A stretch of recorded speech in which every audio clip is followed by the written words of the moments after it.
예, 신율의 뉴스 정면 승부 4부 시작합니다. 원래 3부에 보내드려야 하는데 오늘은 정성호 의원님과의 인터뷰 때문에 4부로 조금 밀렸습니다. 하지만 여러분 너무 서운해하실 필요 없습니다. 김영민 아나운서가 나와 있거든요. 안녕하세요. 네, 밀린 김영민입니다. 근데 수고 많이 했어요. 아유. 무슨 수고 많이 하면 기다리느라고 수고 많이 한 것이 아니고 네. 예, 저희 YTN의 신율의 뉴스 정면 승부가 YTN 내부에서는 이번 청취율 조사에서 가장 잘 나왔거든요. 오, 예. 박수. 박수가 하여간 이 제작진들이 다 노력한 덕분이라고 생각합니다. 이게 원래 아침이 가장 유리하거든요. 그럴 수 있죠. 아시지만 아침이 적은데 어쨌든 뭐 다 우리 청취자 여러분들 덕분 그리고 너무 우리 감사합니다. 제작진들의 덕분 그리고 김영민 아나운서의 덕분 뭐 이렇게 생각을 합니다. 숟가락만 얹었을 뿐인데. 감사합니다. 베테랑 봤어요? 예, 원투.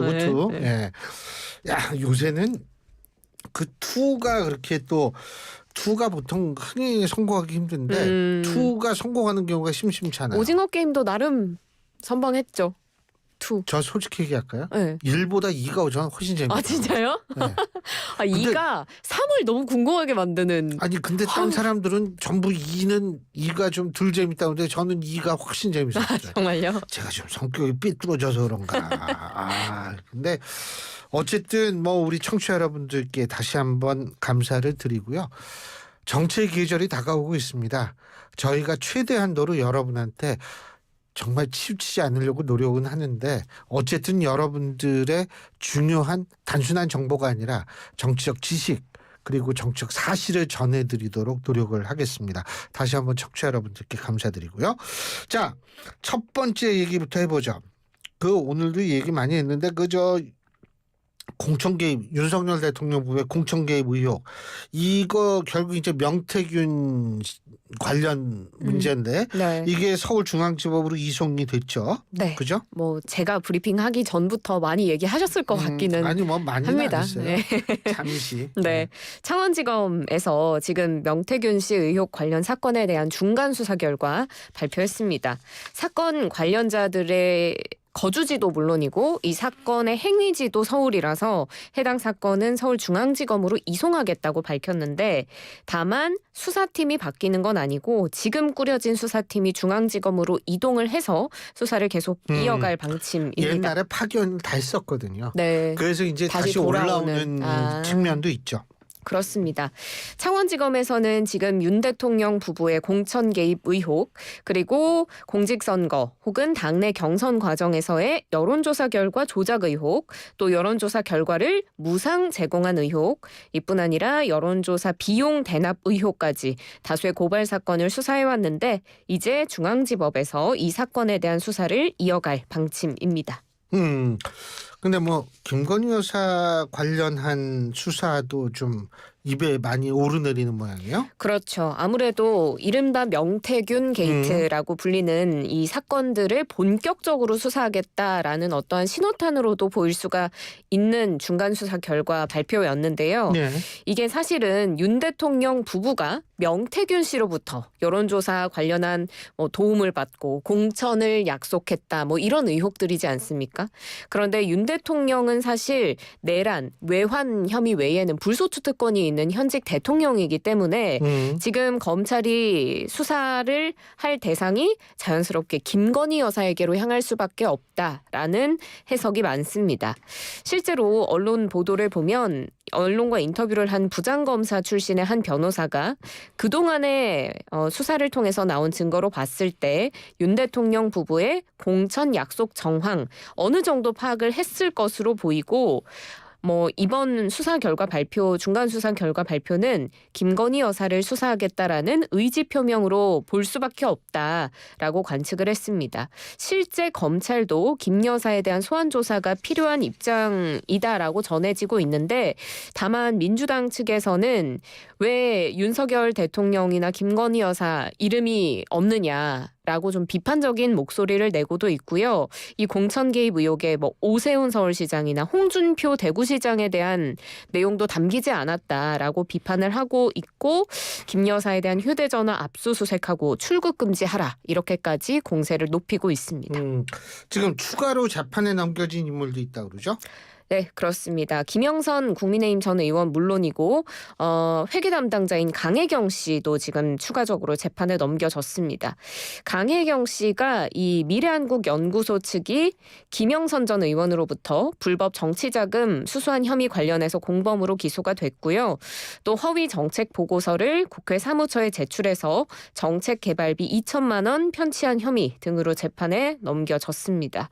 김영선 전 의원도 창원 국가산단 후보지 선정 정보를 이제 사전에 누설을 해서 동생들이 인근 부동산을 매수하게 하는 혐의 등으로 이 김 전 의원 그리고 동생 2명이 공직자 이해충돌 방지법 혐의로 위반 혐의로 오늘 또 추가 기소가 됐습니다. 이 외에도 지금 명태균 씨에게 아들의 용산 대통령실 채용을 부탁한 그런 혐의로 재력가 A 씨에 대한 지금 의혹이 좀 있었는데 A 씨는 결국에는 지난 2021년부터 한 1년여간 김 전 의원에게 법률자문비 가장에서 4천만 원 건넨 혐의로만 기소가 됐습니다.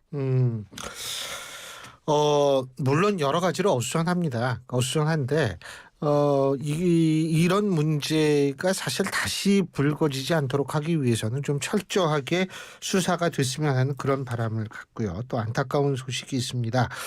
위안부 할머니 중에서 또 한 분이 별세하셨다는 소식이 있죠. 네, 그렇습니다. 예. 일본군 위안부 피해자 길원옥 할머니 지난 16일 별세를 했습니다. 주말에 결국에는 돌아가셨고요. 향년 97세를 일기로 돌아가셨습니다. 1928년 예. 평안북도 희천이라는 지역에서 태어나서 어린 시절은 평양에서 보내셨습니다. 13살에 이제 만주 가면 공장에 취직해서 돈을 벌 수 있다. 이런 말에 속아서 이제 위안소로 끌려가서 갖은 고초를 겪게 되셨는데요. 그로부터 1년 뒤에 성병을 얻으셨다고 해요. 그래서 귀국을 했는데 결국에 다시 집안 살림을 도우러 중국에 갔다가 또 허베이성의 위안소에 동원이 된 할머니십니다. 할머니가 18살 때 해방을 맞이해서 인천항을 통해서 돌아오셨는데 집으로 가기 위해서 또 충남 천안 지역에서 돈을 벌다가 남북 분단을 이유로 고향에 돌아가지 못하고 계속 우리나라에 계셨습니다. 지금 길 할머니가 돌아가시면서 여가부에 등록이 돼 있는 일본군 위안부 피해자 할머니 또 줄어들었는데요. 총 240명의 위안부 피해자 중에 생존자는 현재 단 7명이고요. 생존하신 할머니들의 평균 연령 역시도 매우 고령입니다. 95.7세로 96세 이상이 5분, 90세에서 95세가 2분 계십니다. 이 돌아가신 길 할머니 같은 경우에 위안부 문제에 위해서 굉장히 노력을 많이 하셨던 분이잖아요. 네, 맞습니다. 신영숙 여성가족부 차관 역시도 이 길 할머니의 애도를 하면서 국내외적으로 이 위안부 피해 사실을 알리기 위해서 노력하셨던 분이다. 이런 입장을 공식적으로 내기도 했는데요. 네. 1998년 10월에 이 정부에 일본군 위안부 피해자로 등록을 하고 국내외에 이 위안부 피해의 진상을 알리기 위해서 앞장서는 인권운동가로 활동하셨습니다. 2003년부터 2020년까지 일본군 위안부 피해자 쉼터인 평화의 우리 집에 거주하면서 그 매주 열리는 수요 시위 참석하셨고요. 유엔 인권이사회 그리고 국제노동기구 총회에 참석해서 이 일본군 위안부 피해를 증언하기도 했습니다. 정말 사실 나이가 좀 있으신 몸으로 전 세계를 돌아다니시면 굉장히 피로하고 힘드실 텐데도 이런 일을 마다하지 않으셨습니다. 호주, 캐나다, 미국, 프랑스, 벨기에, 네덜란드, 독일 세계 각지를 돌면서 인권 회복 활동하셨고요. 2012년에는 김복동 할머니 그리고 한국정신대문제 대책협의회와 함께 지금 일본 정부로부터 법적 배상을 받으면 고통받고 있는 전시 성폭력 피해 여성들을 위해서 기부를 하고 싶다라면서 나비 기금을 만들기도 하셨습니다.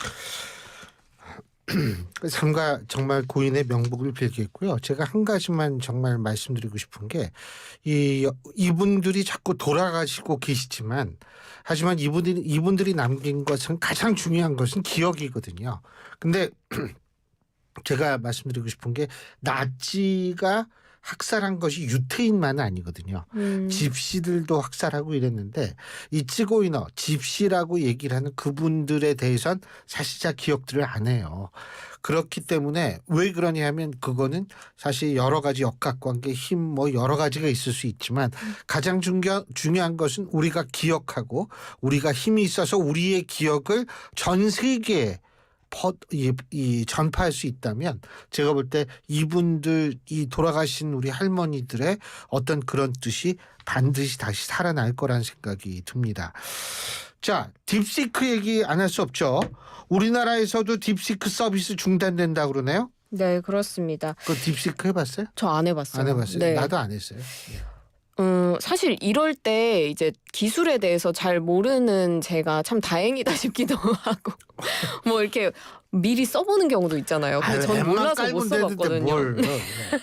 이게 개인정보 수집 부분에서 좀 과도하게 한다라는 논란이 있었잖아요. 네. 그래서 이 중국의 AI 인공지능 딥시크가 결국 국내 신규 서비스가 잠정 중단이 됐습니다. 개인정보보호위원회에서 오늘 밝힌 내용인데 지난 15일 오후 6시부터 잠정 중단이 됐대요. 그래서 개인정보보호법에 따른 개선, 보완을 하고 나서 서비스가 재개될 예정이라고 하는데요. 딥시크 측에서도 이 잠정 중단을 수용하고 네. 법률 대리인 선임해서 개인정보에 적극적으로 협력을 하겠다라는 의사를 표명했다고 합니다. 그래서 신규 앱 다운로드는 지금 제한이 되고요. 기존에 다운로드 받으신 이용자분들은 사용이 가능하지만 딥시크 입력창에 개인정보를 입력하지 않을 것을 권고하고 있습니다. 아니 뭐 쓰지 말랬는데 이거 뭐 요새 AI 이게 얼마나 많은데 뭐 굳이 이거 찾아가지고 쓸 이유는 없잖아요. 예? 근데 해외에서도 딥시크 사용 중단한 사례가 있다고 그러죠. 그렇습니다. 일단 이탈리아는 출시되자마자 당국이 중지를 시켰는데요. 그것 외에 해외에서 자발적으로 딥시크를 그냥 그 당국에서 중단한 사례는 확인하지 못했다라는 게 지금 개인정보위원회의 입장입니다. 다만 제한적으로 사용이 되고 있는 건 사실 뭐 자명하죠. 국가별로 케이스를 좀 보면 미국은 뉴욕과 텍사스주가 정부 소유 기기에서 사용을 금지했고 미 해군 장병들도 사용을 할 수가 없습니다. 나사도 접근을 차단했고 연방 하원도 정부 기관 사용 금지하는 법안을 추진하고 있습니다. 일본도 공무원들은 딥시크를 쓸 수가 없고요. 네. 호주도 정부 시스템과 장비에서는 이 딥시크 사용이 제한이 됩니다. 대만도 각 부처와 공공부문 기관에서 사용을 금지하고 있습니다. 예. 근데 중국은 이제 딥시크 자기네 거 굉장히 여기에 자부심을 그렇죠. 갖고 막 그러죠? 네, 그렇죠. 예. 실제로 적극적으로도 도입하고 있는 추세이기도 합니다. 예. 텐진시 가보셨습니까? 전 텐진? 중국 땅을 밟아본 적이 없는 사람입니다. 아, 그렇군요. 예.